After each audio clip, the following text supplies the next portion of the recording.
Muchas bendiciones en la emisora radial Semilla de Reino, la radio que une a los ministerios. Decidí grabar este video porque estamos en tu segmento Acércate al Shabbat en marco verso a verso. Luego de 2 semanitas, ¿verdad? Que no hemos podido estar con ustedes debido a la campaña de aniversario número 5 para la gloria y honra del Padre Celestial. Nosotros ya hemos hablado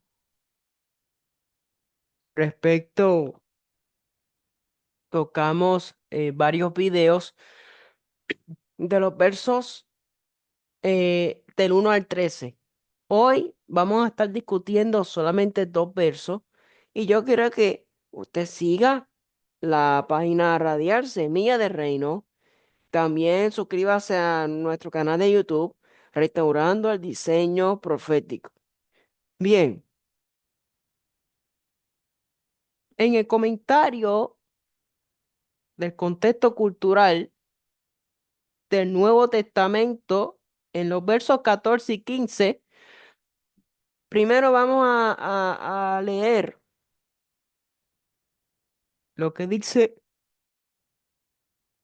específicamente Marcos 1, 14 y 15, que dice: después que Juan fue encarcelado, Yeshua vino a Galilea predicando el evangelio del reino de Dios, diciendo: el tiempo se ha cumplido y el reino de Dios se ha acercado. Arrepentíos y creed en el evangelio. Aquí podemos ver, ¿verdad?, que el resumen del mensaje del Mesías también puede ser el resumen del evangelio o buenas nuevas dado en Marcos 1:1. La gente debe poner su vida en las manos de Dios. Y fíjate que me llama mucho la atención el comentario de los versos 4 al 5, donde dice, cuando nosotros vamos al verso 4 y 5, dice: bautizaba a Juan en el desierto y predicaba el bautismo de arrepentimiento para perdón de pecados. Y salían a él toda la provincia de Judea y todos los de Jerusalén, y eran bautizados por él en el río Jordán, confesando sus pecados. O sea, que quiere decir,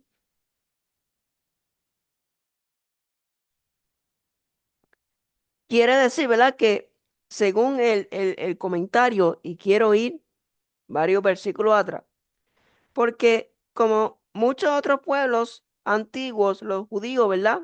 Estaban practicando abluciones o lavamientos ceremoniales. Sin embargo, la ablución ceremonial que valía una vez por todas era la inmersión a la cual los no judíos debían someterse cuando se convertían al judaísmo. Los no judíos que se convertían al judaísmo se sumergían en el agua, probablemente bajo la supervisión de un experto religioso, y la actividad de Juan respecto al bautismo corresponde a este modelo. Entonces, vemos aquí que los judíos pues practicaban lo que era la techubá. O sea, cuando hacían algo malo, pidiendo el perdón de Dios y proponiéndose cambiar. Y es interesante, ¿verdad?, que los profetas del antiguo pacto usaban con frecuencia esta idea hebrea de alejarse del pecado, lo que involucra más que un mero cambio de parecer, que es el sentido literal del término griego utilizado aquí. Pero el ejemplo por excelencia del arrepentimiento o de alejarse de una forma equivocada, de vivir hacia una forma correcta, era cuando un no judío decidía obedecer las enseñanzas del Dios de Israel. O sea que decirles a los, no, a lo- decirles a los judíos que debían bautizarse o arrepentirse del mismo modo que los no judíos debió ser ofensivo, ¿verdad? Porque desafiaba la creencia judía prevaleciente acerca de la salvación.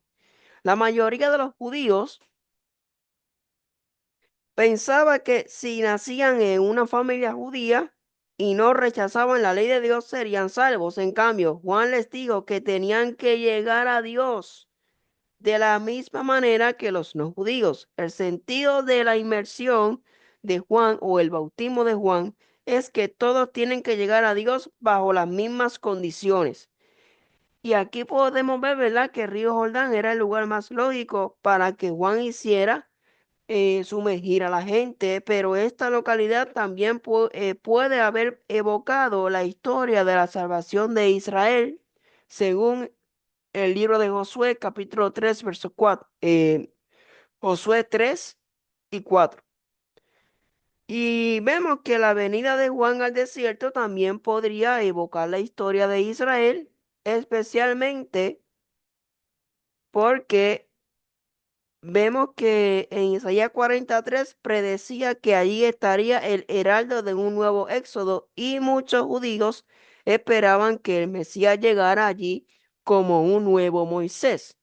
Ahora, volviendo a los versos 14 al 15, aquí podemos ver que si cree que las buenas nuevas de que Dios está preparándose para cumplir toda su promesa a su pueblo. Los judíos reconocían que Dios gobernaba el universo en cierto sentido, pero oraban a diario por el día cuando su reino o gobierno se establecería sobre todos los pueblos de la tierra. Creían que entonces todos se someterían a Dios porque los evangelios afirman que Yeshua debe venir dos veces. Reconocen que el reino llega en dos etapas. El gobierno futuro de Dios se establece en la vida de los que le obedecen en el presente y lo hará en todo el mundo, ¿verdad? Cuando Yeshua regrese. Sin embargo, Juan todavía no estaba en posición de poder hacer esa distinción. O sea que aquí, y quiero, ¿verdad? Porque estoy haciendo una investigación sobre algo que estoy planificando, ¿verdad? Y pronto estaré dando más detalle y por eso no puedo dar mucha información. Pero lo básico que quiero traer es que me llama mucho la atención porque cuando vamos al contexto histórico, al contexto profético, vemos que el Evangelio de Marcos comienza con un cambio trascendental en la historia de la redención. Después de que Juan el Bautista fue encarcelado, Yeshua toma relevo y comienza su ministerio en Galilea. Este es un momento de transición que señala el fin de la preparación de Juan y el inicio de la proclamación del reino de Dios por parte de Yeshua. Yo tengo un video que se llama El código de la venida del Mesías, el código de la venida de Yeshua, y yo se la voy a estar compartiendo en la descripción. Es interesante porque cuando Juan el Bautista había sido el precursor del Mesías, preparando el camino para el ministerio de Yeshua, su encarcelación marca el fin de una era, dando paso a una nueva fase en el plan de redención de Dios. Con el encarcelamiento de Juan, ahí vemos que entonces Yeshua inicia su obra en Galilea, un territorio que simboliza la luz que comienza a brillar en medio de la oscuridad espiritual. Cuando vamos a Isaías capítulo 9, verso 2, Isaías capítulo 9, verso 2, 1 y 2, perdón, dice eh, que viene siendo, ¿verdad?, el nacimiento y reinado del Mesías. Dice, mas no habrá siempre oscuridad para la que, mas no habrá siempre oscuridad para la que está ahora en angustia. tal como la aflicción que le vino en el tiempo que livianamente tocaron la primera vez a la tierra de Zabulón y a la tierra de Neftalí, pues al fin llenará de gloria el camino del mar de aquel lado del Jordán, en Galilea de los gentiles. El pueblo que andaba en tinieblas vio gran luz, los que moraban en tierra de sombra de muerte, luz resplandeció, ¿verdad? Sobre ellos.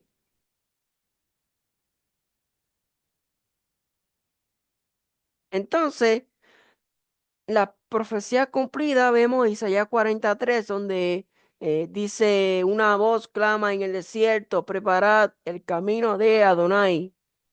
Y vemos, ¿verdad?, que esta profecía hablaba de un mensajero que prepararía el camino para la venida de Adonai.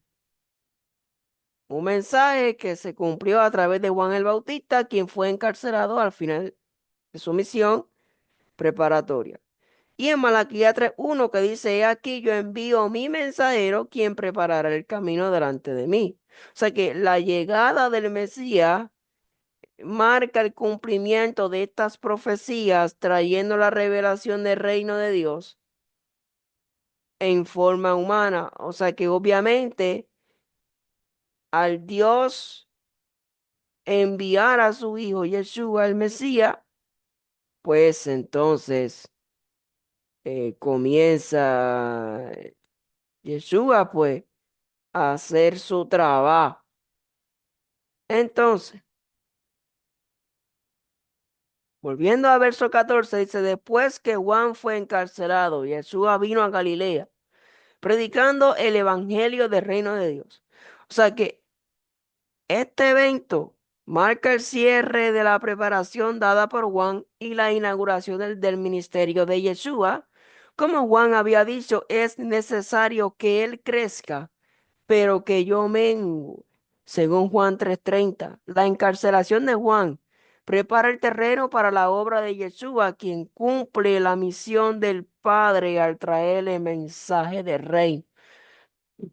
Y cuando dice que Yeshua vino a Galilea, pues Galilea es un lugar de diversidad cultural y étnica, lo que refleja la universalidad del Evangelio de Yeshua.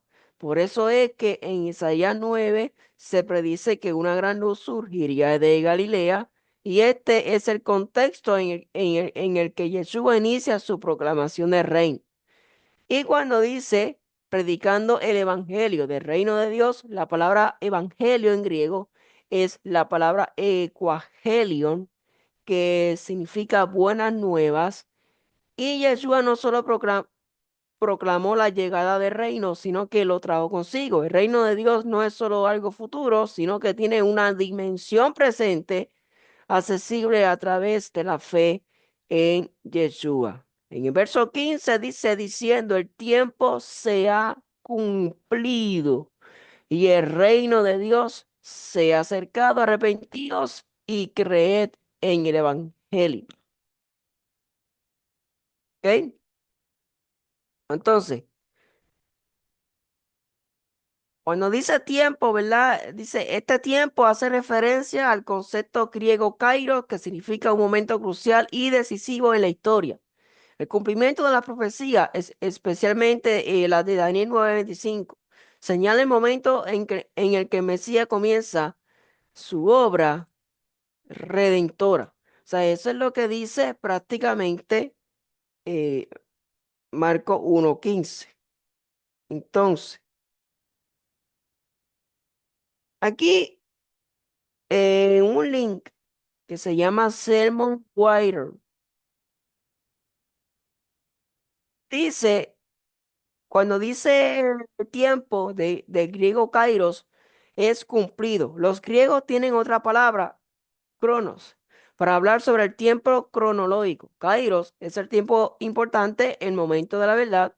El momento decisivo cuando hablamos sobre el número de días que un barco emplea para ir de un puerto a otro. Estamos hablando del tiempo cronos. Cuando decimos ya llegó mi barco, estamos hablando del tiempo kairos. Si llegamos tarde para abordarlo, pero podemos salir un día después, solamente hemos perdido un día de tiempo cronos. Sin embargo, si estamos corriendo por nuestras vidas y perdemos el último barco, eso es algo completamente diferente es un tiempo kairos. Calcular mal el tiempo, cronos, es un inconveniente, pero calcular mal el tiempo, kairos, es algo trágico. O sea que Yeshua dice que el kairos es cumplido, el momento decisivo ha llegado, el reino de Dios está a la mano, levanten la cabeza, pongan atención, no se pierdan, está su vida en juego. O sea que cuando se habla del reino de Dios, esto pues prácticamente pues tiene sus raíces en el antiguo pacto, esto lo había hablado anteriormente en los Salmos 45:6, Salmo 103:19, Salmo 145:10 al 13, Isaías 52:7, ¿verdad? Según Ocker, ¿verdad? Sermon Writer, ¿ok? Entonces, dice, el reino de Dios se ha acercado. Yeshua mismo es la manifestación del reino de Dios. En Lucas 17:21 nos dice que el reino de Dios está en medio de ustedes. O sea que obviamente los judíos en aquel tiempo esperaban un gobierno físico. Pero en ese momento Yeshua estaba hablando espiritualmente, ¿verdad? No estamos negando el reino futuro. Pero obviamente cuando dice reino de Dios, que de eso yo lo estuve hablando, el código de la venida del Mesías, no se pierdan ese video, ¿verdad? Que estuve haciendo en Facebook Live. Entonces, la palabra arrepentido, la palabra griega metanoeo, implica un cambio profundo en la mente y en la dirección de vida. La techuva, que significa retorno o arrepentimiento, no es solo sentir dolor por los pecados, sino un cambio radical en la vida, un regreso a Dios. En hebreo, techuva significa volver a Dios y es un tema central en el llamado del Evangelio. El arrepentimiento es el primer paso hacia la restauración con Dios y Yeshua lo presenta como un requisito fundamental para entrar en el reino de Dios. O sea que techubá significa retorno. Cuando dice y creed en el Evangelio, el acto de creer implica no solo una aceptación intelectual, sino también una obediencia activa y la fe en el Evangelio lleva a una vida transformada como Abraham, quien creyó a Adonai y le fue contado por justicia. El creer en el mensaje de Yeshua también requiere vivir conforme a su enseñanza y caminar en sus pasos. O sea que aquí hay una sombra profética, Yeshua y Josué, Yeshua como Josué, lleva al pueblo a la tierra prometida. Josué condujo a Israel a la tierra física, mientras que Yeshua trae a los creyentes a la restauración y la redención espiritual en el reino de Dios. Y vemos aquí que el mensaje del reino, vemos que el mensaje de Yeshua sobre el reino de Dios es un eco de las voces de los profetas quienes llamaron a Israel al arrepentimiento y a un regreso a una relación restaurada con Dios, al igual que los profetas. Yeshua llama a la Teshuvah y ofrece la reconciliación con el Padre. O sea, cuando nosotros comenzamos aquí a ver algo interesante acerca del reino de Dios. Lo tengo por aquí. Vamos a dar un poquito, ¿verdad? Un extracto pequeño acerca el código de la venida de Yeshua, que lo estuve dando. Eh, Cuando dice, ¿verdad? El reino de Dios está entre vosotros, estamos en Lucas 17, 20 al 21, pues los fariseos preguntan a Yeshua cuándo vendrá el reino de Dios.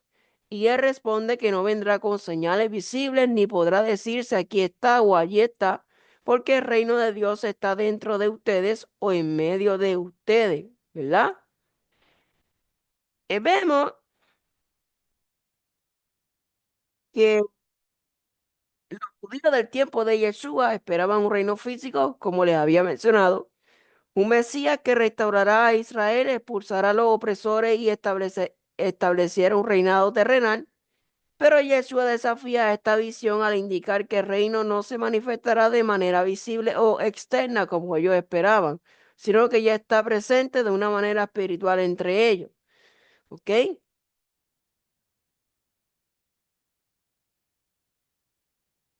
Así que prácticamente cuando, o sea, es sumamente importante saber todas estas cosas, ¿verdad?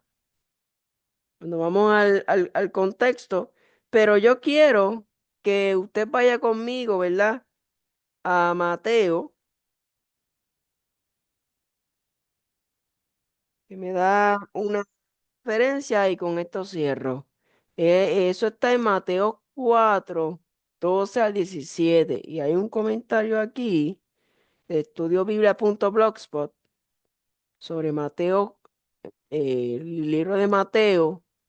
O sea, hemos utilizado el comentario del contexto cultural de la Biblia, Nuevo Testamento, un link que se llama Sermon Writer, estudiobiblia.blogspot, Mateo 4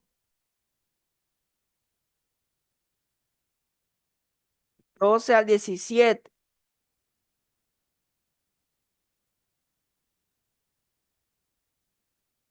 Yo creo que 12 al 17, ¿no? Sí. Ok, vamos a compartir aquí pantalla. Dice aquí.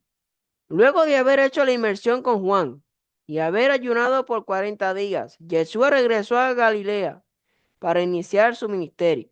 Uno podría suponer que Jesús elegiría Jerusalén como la sede de su ministerio, ya que era la capital de Israel y el centro religioso donde estaba el templo. Además, Jerusalén es la ciudad que Dios escogió para poner allí su nombre, segunda de Crónicas 6:6. Y proféticamente es el lugar donde se establecerá el trono del reino de Dios en la tierra. Mm. Jeremías 3:17. A pesar de esto, Yeshua no se estableció allí, sino que se fue a Galilea. ¿Por qué? Veamos. Cuando Jesús oyó que Juan estaba preso, volvió a Galilea y dejando a Nazaret, vino y habitó en Capernaum, ciudad marítima en la región de Zabulón y de Neftalí, para que se cumpliese lo dicho por el profeta Isaías cuando dijo, tierra de Zabulón y tierra de Neftalí, camino del mar, al otro lado del Jordán, Galilea de los gentiles, el pueblo asentado en tinieblas vio gran luz, y a los asentados en región de sombra de muerte, luz les resplandeció. Entonces, eh, tanto Capernaum como Nazaret se encuentran en la región de Galilea, ¿verdad? Aquí está la tabla, o sea, un mapa. Capernaum está acá y Nazaret está aquí. Entonces, corresponde al territorio asignado a las tribus de Zabulón y Neftalí. Es una región al norte de Israel que cuenta con tierra fértil para cultivos y está a la par del mar de Galilea, en hebreo Kineret. A través de ese territorio pasaba una de las rutas comerciales más importantes del tiempo bíblico, conocida como Vía Maris, que conectaba a Egipto con Babilonia. Isaías la llama Camino del Mar y se le llamaba así porque bajaba por la costa del mar Mediterráneo. Siendo principalmente una región agrícola y comercial, Galilea no se caracterizaba por su espiritualidad, más bien era conocida como Galilea de los gentiles. Galilea no solo tenía un tránsito continuo de gentiles por la vía Maris, sino que fue la región donde se asentaron otros pueblos gentiles tras la invasión asiria. Aproximadamente en el 740 de Cristo, mezclándose con los pocos israelitas que quedaron. Y aquí te da una, ¿verdad? Una información sobre las dos casas de Israel. Entonces, Aquí podemos ver, ¿verdad?, que en el tiempo de Yeshua muchos judíos vivían en Galilea, pero también había presencia de gentiles en el lago de Galilea, en hebreo Kineret. Tenía influencia de ambos. Al oeste se encontraban ciudades y pueblos judíos: Tiberias, Mandala, Genezaret, Capernaum. Al este se encontraba la región de Decápolis, que en griego significa 10 ciudades. Cuando Alejandro el Magno conquistó la región, él le asignó esa área al este del lago y del río Jordán a 10 de sus fieles soldados, no solo como herencia, sino para que allí establecieran la cultura helénica e influenciaran la región, ¿verdad? Entonces, ahí vemos que a pesar de la influencia gentil en Galilea, Yeshua se estableció allí, cumpliendo así la profecía de Isaías, que decía que en el lugar de tinieblas llegaría la luz. Entonces, aquí usted puede verlo. Ahí esa decisión de Yeshua de vivir al norte también conlleva un mensaje profético. ¿Por qué? Porque en esa región comenzaron a vivir lo que se conoce como las tribus perdidas, es decir, las 10 tribus israelitas del norte, que se desvincularon de los reyes del linaje de David, el reino del sur o reino de Judá. Y por eso entonces Yeshua dice: no soy enviado sino a las ovejas perdidas de la casa de Israel. Entonces, cuando vamos a Mateo 4:13, dice: y dejando a Nazaret, vino y habitó en Capernaum, ciudad marítima en la región de Zabulón y de Neftalí. O sea que Yeshua vivió en su juventud en Nazaret, pero cuando inició su ministerio, él se mudó a otro pueblo. ¿Ok?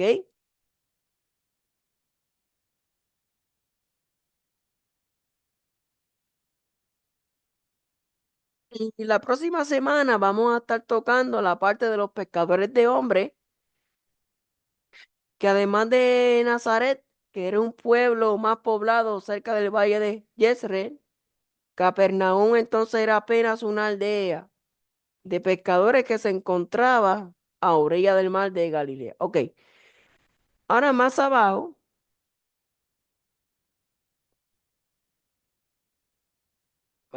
acá,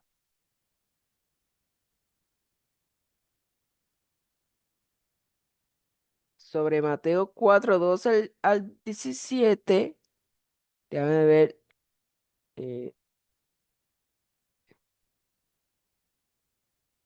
ok, entonces ahí pues podemos ver entonces esa tentación del Mesías.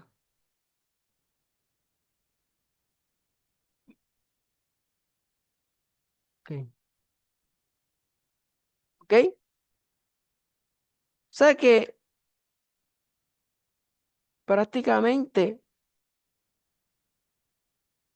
podemos ver la gran importancia, ¿verdad?, de las buenas nuevas de salvación. Las buenas nuevas se encuentra prácticamente en Isaías 52:7, se encuentra en Hebreos. Les voy a leer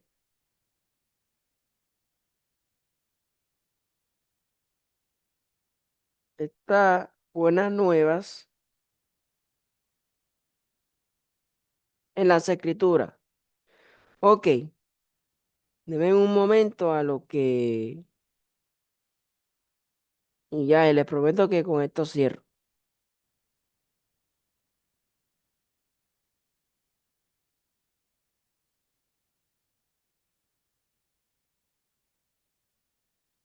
Isaías 52:7, cuán hermosos son sobre los montes los pies del que trae buenas nuevas, del que anuncia la paz, del que trae buenas nuevas del bien, del que publica salvación, del que dice a Sión: tu Dios reina. El espíritu de Adonai está sobre mí, porque me ungió Adonai, me ha enviado a predicar buenas nuevas a los abatidos, ¿verdad?